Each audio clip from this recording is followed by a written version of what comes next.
저희 스님들은 예식장보다 장례식장이 잘 어울리잖아요. 우리 스님들끼리 얘기해요. 야, 우리는 장례식장이 잘 어울리잖아. 예식장 그런 데 가지 마. 너 저기 미련 있는 줄 알아. 이렇게 얘기해요. 장례식장 많이 가거든요. 네. 가면 갈수록 장례는 간소화됩니다. 트렌드 같아요. 반려동물의 장례는 간소화되지가 않아요. 그 시장은 어마어마하게 커지고요. 우리 부모님한테도 할아버지 할머니한테도 안 해드렸던 거를 강아지한테는 해줘요. 그게 뭐냐면 그 무슨 액자 만들고 이런 거 있잖아요. 사진이 디지털 액자예요. 네, 그런 것도 만들지. 가서 때마다 가고 꽃 갖다 주지. 납골당도 있잖아요. 아, 다 있어요, 그래요? 강아지들. 네. 저는 그게 나쁘다고 얘기하는 게 아니라 가족이라는 그게 표현이잖아요. 나에게 얼마나 그분이 소중한 분이었는지, 그분의 무게는 그분이 떠나고 나면 저는 보인다고 생각해요. 가고 나서 야 대충 해. 아유 그냥 간단하게 하자. 이거 별거 아니었다는 사람이, 그 사람은 별거 아닌 사람이었다는 거예요. 근데 그게 아니라 너무 애통해하고 힘들어하고 잊지 않으려고 노력하고 그분의 추억을 남기려고 하고 막 이런 인간의 어떤 모습은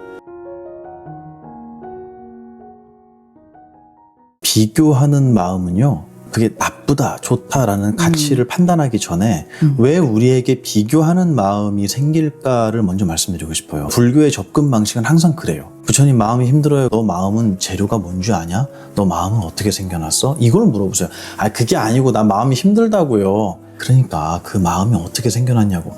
아, 질문을 이해를 못 하시네. 이렇게 돼요. 네. 제가 지금 말씀드리는 것도 비교하지 않는 것, 비교하지 않으려면 어떻게 해야 될까? 혼자 우뚝 서려면 어떻게 해야 될까? 비교하는 능력이 있으니까 비교를 하는 거잖아요. 우리 정신에 갖춰져 있어요. 근데 왜 우리는 비교하는 것으로서 나라는 것을 정의하려고 하는 것이냐? 거기서 그 우울이 생긴 거잖아요. 그쵸. 비교함으로 해서 정의된 내가 초라한 내가 돼버렸던 거예요. 왜 이런 상황이 생기느냐? 나라고 하는 거는요, 홀로 존재하지 못해요. 이거를 불교에서는 무아라고 합니다. 네, 나는 언제만 있냐면 세상이 있을 때만 있어요. 이거는 네. 수행을 많이 하면 그렇게 되는 게 아니라 네. 오늘 아침에도 그랬고 지금도 그렇습니다. 이거를 불교에서는 아주 노골적이고 피부에 와닿는 그게 뭐냐면 세상에 있는 색깔이 다 사라지면 이거 뭐에다 쓰는 물건이냐고. 색깔이 다 사라졌어요. 그러면 이거 뭐에다 쓰죠? 둥그런 거? 눈이라는 이름은 남을까요? 없죠. 세상을 보는 눈, 이런 개념은 없어져 버려요. 그러면 소리가 싹 다 사라지면 얘는 뭐에다 쓰는 거예요? 쓸 데가 없죠. 그렇죠. 소용이 없는 거예요. 쓸 바가 없는 거예요. 쓸 곳이 없는 거예요. 나의 눈을 만들어주는 거는 보이는 것들. 색깔이 내 눈을 만드는 거예요. 당연하죠. 아, 내 네네. 귀가 소리를 만들고 소리가 나면 내 귀가 있음을 아는 거예요. 색깔이 보이면 내 눈이 있음을 알고 내 눈이 있다는 건 곧 앞에 색깔이 있다는 거예요. 이거는 동전의 앞뒤와 같아서 하나의 몸인 거예요. 색깔은 눈과 짝이고 귀는 소리와 짝이고 그러면 6개의 감각기관이 있으니까 네네. 12개겠죠? 12처라고 해요. 굉장히 중요한 개념이에요.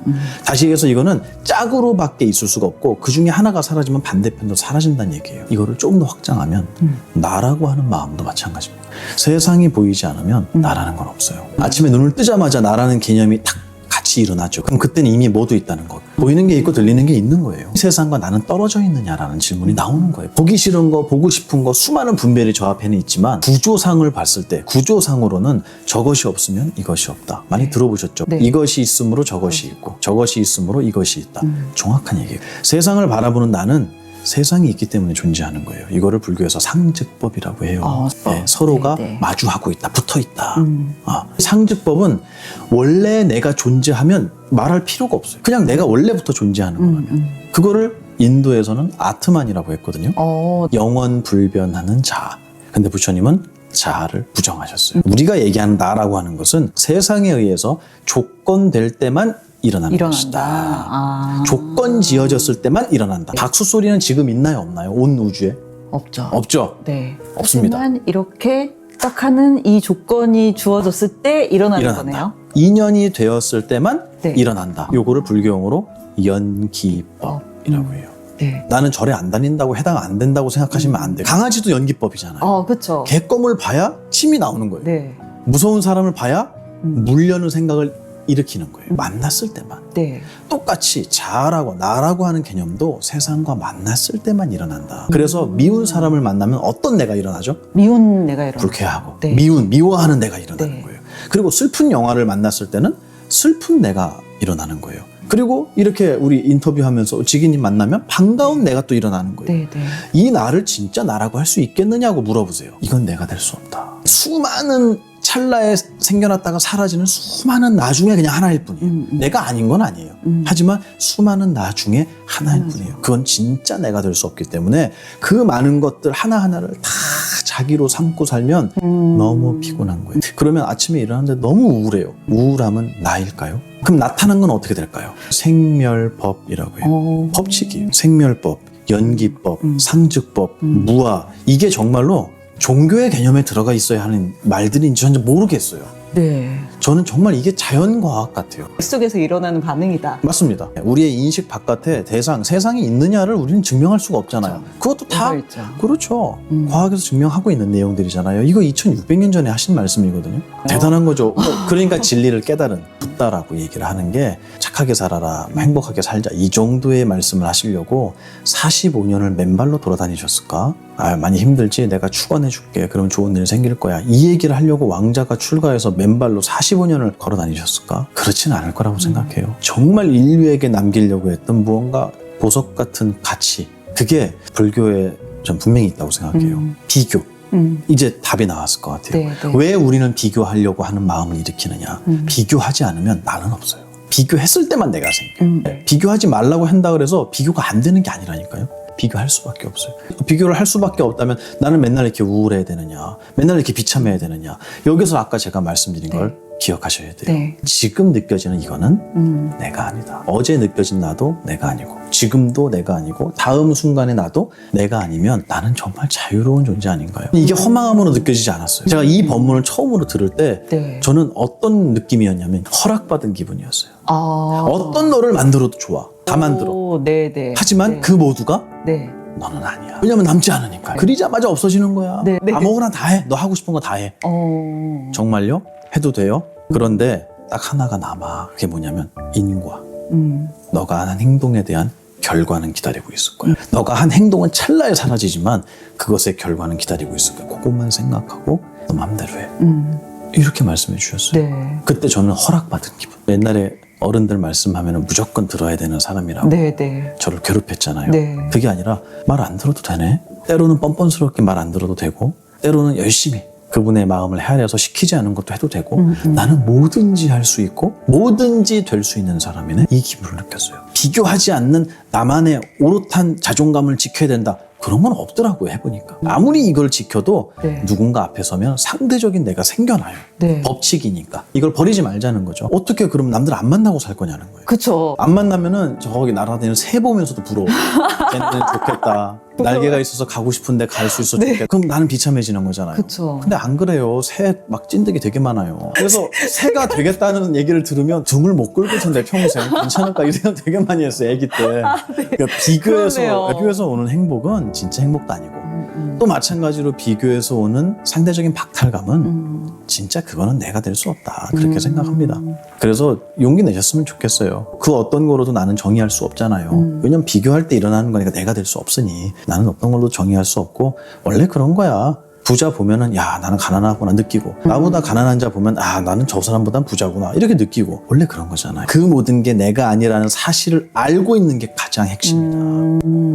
절대 그걸 나로 삼지 말자고. 비교해서 오는 박탈감, 불행 이런 거를 해결하기 위해서 누군가를 뛰어넘는 목표를 갖고 산다면 그 목표가 끝나는 날이 있겠느냐고 저희 큰 선생님 물어보셨어요. 어느 날 고속도로를 타고 가는데 저는 이동이 많으니까 추월을 당했는지 기분이 나빴나 봐요. 그러니까 뒤에서 쌩 하고 와갖고 네. 차를 확 추월해서 가는 거예요. 저희 차 말고. 그러니까 저희는 그걸 봤죠. 제가 또 팀장님한테 여쭤봤어요. 팀장님, 우리 고속도로 왜 타죠? 고속도로는 타서 내가 원하는 목적지에 안전하고 빠르게 도착하려고 하는 거잖아요. 근데 저 사람들 보면 추월하려고 타는 것 같아요. 특히 저놈만. 나를 방금 추월한 저놈을 추월하기 위해서 고속도로를 타는 것 같은 거예요. 그쵸. 온 우주를 사유할 수 있는, 품을 수 있는 우리의 정신이 앞차 하나로 들어가 버리는 거예요. 저 차를 추월하지 않아도 난 목적지에 갈 수 있어요. 누군가가 나를 추월해도 나는 목적지에 갈 수 있어요. 왜 우리의 최초의 목적을 잃어버리냐는 거죠. 우리는 목적지에 안전하고 빠르게 도착하면 그만이에요. 그러면 잘한 거예요. 우리가 이 세상에 태어나서 왜 살아가고 있는가를 생각해 보면 우리 행복하기 위해 살잖아요. 자유롭고 행복하기 위해서예요. 누구나 그걸 꿈꾸고 있어요. 그러면 그렇게 살았으면 됐잖아요. 왜 저 사람하고의 비교가 거기 왜 나의 인생의 목표에 리스트에 들어가냐는 거죠. 우리는 누군가를 추월하기 위해서 고속도로 탄 게 아니듯이 저 사람을 이겨먹기 위해서 이 세상에 태어난 건 아니잖아요. 인생의 목표, 방향 이런 것들을 좀 정리하시고 가면 그 비교하는 마음에서 좀 더 자유로워질 것 같아요. 은하계를 생각할 수도 있잖아요. 그 은하계 속에 이렇게 돼 있고 이걸 담을 수 있는 정신이에요. 근데 앞차로 가요. 저는 나쁘다는 의미로 얘기했지만 사실은 불경에서는 그렇게 얘기 안 해요. 위대하다고 표현해요. 무한한 크기의 정신이, 우주를 담는 정신이 점 하나라도 들어간다. 티끌 하나로도 들어간다. 일미진중 함시방 이렇게 얘기해요. 하나의 미진 안에 함시방 머금고 있다. 시방 네. 온 우주를 머금고 있다고. 물질로 설명하는 게 아니라 우리의 정신으로 설명하셨을 뿐이죠. 불교에서 이야기하는 고통의 종류를 들어보신 적이 있으신가요? 어떤 분이 그러더라고요. 자기는 3과당 했다고 하나 남겨놓고 있다 이렇게 얘기하는 그 뒤에 4가지가 우리를 더 많이 괴롭혔던 것 같아요. 왜냐하면 젊은 분들은 노병사에 대한 고통을 크게 못 느껴요. 그리고 학생 같은 경우는 사실 먹고 사는 고통까지는 못 느껴요. 살아가는 건 피곤하지만 먹고 살아야 되는, 다시 얘기해서 나의 삶이라는 것을, 나의 육신이라는 것을 유지하고 지탱해 나가야 할 노고는 없잖아요. 부모님이 해주시니까. 그래서 젊은 분들은 생로병사에 대한 고통은 사실 굉장히 소원한 것 같아요. 피부에 와닿지 않는 고통. 제가 얘기할 이 4가지 뒤의 고통은 누구라도 똑같이 느끼는 것 같아요. 그게 뭐냐면 사랑하는 것과 헤어져야 되는 고통이에요. 애별리고라고 해요. 사랑하는 것과 이별해야 되는, 떨어져서 이별해야 되는 고통. 옛날에 키웠던 강아지 중에 풍산개가 있었는데 식탐이 말도 못해요. 식탐이요? 식탐이 힘이 엄청 세거든요. 얘가 이 목줄이죠. 목줄이 끊어져라고 막 땡기면서 꺼이꺼이 우는 거예요. 이게 뭔 일인가. 애가 너무 막 대성통곡을 하고 우니까 나갔었어요, 스님들이. 근데 그때가 이제 가을에 태풍 올 때였는데 밥그릇이 바람에 굴러서 저 멀리 올라가는 거예요. 일어나서 우는 거예요. 네. 알죠? 어떤 건지. 이게 목줄이 있는데 네. 일어나갖고 막 발로 이러면서 꺼이꺼이 우는 거예요. 그거 보면서 너도 애별리고가 있구나. 항상 밥이 나오니까. 애별리고는 모든 존재에게 다 있어요. 그러면 당연히 그 다음 고통은 뭘까요? 사랑하는 것과 헤어져야 되는 고통이 있으면 무슨 고통이 있을까요? 매일 느끼세요, 아침에? 그런 겁니까? 그렇죠. 원증회고라고. 그런 원망하고 미워하는 것, 원한을 가진 미워하는 것과 회고, 다시 만나야 되는 고통, 만나야 되는 고통이 있는 거예요. 2600년 전에는 없었고 지금만 있겠냐고요. 그때도 너무 있었을 것 같아요. 네, 똑같아요. 네. 지금은요. 현대인들의 고통은 훨씬 이쪽에 치중돼 있는 것 같아요. 그리고 나서 그 다음에 뒤에 4개를 좀 설명하잖아요. 거기에 3번째 거는 뭐냐면 너무너무 갖고 싶은데 가질 수가 없어요. 네. 부득고. 구하지만 부득 얻을 수 없는 고통. 이거 현대인들한테 없냐는 거예요. 엄청 많죠. 네. 엄청 많아요. 네. 며칠 전에 부처님 말씀하신 게 아니고 2600년 전에 정의를 아예 팔고, 그래 8가지 고통을 정의를 내려놓으셨다니까요. 그럼 그때의 고통과 지금의 고통이 다르겠느냐? 그렇지 않다고 봐요. 불교의 가르침을 감히 진리라고 얘기해요. 예외가 없는 법칙을 진리라고 해요. 나는 종교가 다르니까, 나는 국가가 다르니까, 나는 인종이 다르니까, 문화가 다르니까, 부모님이 다르니까, 이런 이유로 나는 예외가 되는 법칙이라면 법칙이라고 하면 안 되죠. 하지만 이 법칙은 모든 이가 겪어야 되는 것이다. 그리고 마지막 8번째 고통이 오지 않은 것 때문에 고민하고 지나간 것 때문에 후회하는 고통. 그건 생각으로 힘들어하는 거예요. 아무 일도 없어요 지금. 근데 생각으로 너무너무 고통받아요. 특히 잘나고 누울 때 네, 잠이 안 오고 자야 되는데 이러면 안 되는데 짜증나네 그거 어떡하지? 자야 되는데 지금 뭐 하고 있냐는 거예요. 생각으로서 얻는 고통이에요. 그거를 오음성고라고 합니다. 오음이 색수상행식이라고 하는 우리의 생각을 5가지로 분류해놨어요. 과정을. 이 5가지가 굴러가야 하나의 생각이 탄생해요. 색수상행식 하면 저 사람 누구지? 요게 되는 거예요. 그리고 다시 색수상행식 하면 봤던 사람인가? 이렇게 하나의 생각이라는 개체가 탄생하는 메커니즘이죠. 단위예요, 단위. 생각의 단위. 그거를 오음 또는 오온이라고 하는데 그걸로 만들어지는 고통이에요. 생각으로.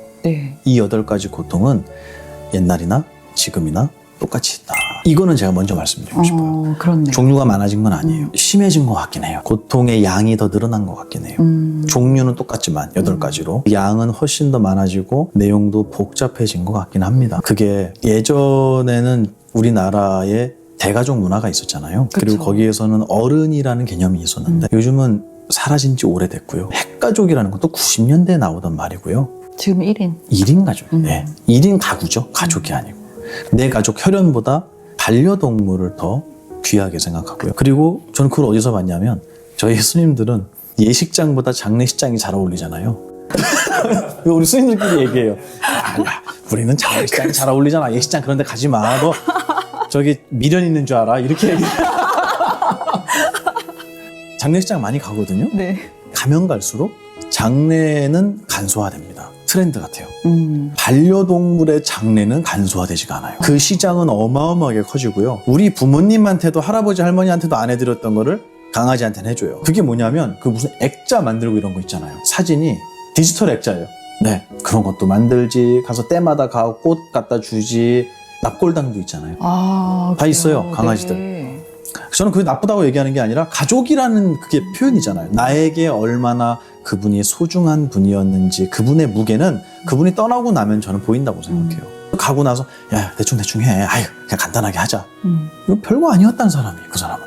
별거 아닌 사람이었다는 거예요. 근데 그게 아니라 너무 애통해하고 힘들어하고 잊지 않으려고 노력하고 그분의 추억을 남기려고 하고 막 이런 인간의 어떤 모습은 그 사람과의 관계, 그 대상의 가치를 내 스스로가 표현하고 있는 것 같은데 갈수록 제가 볼 때는 그래요.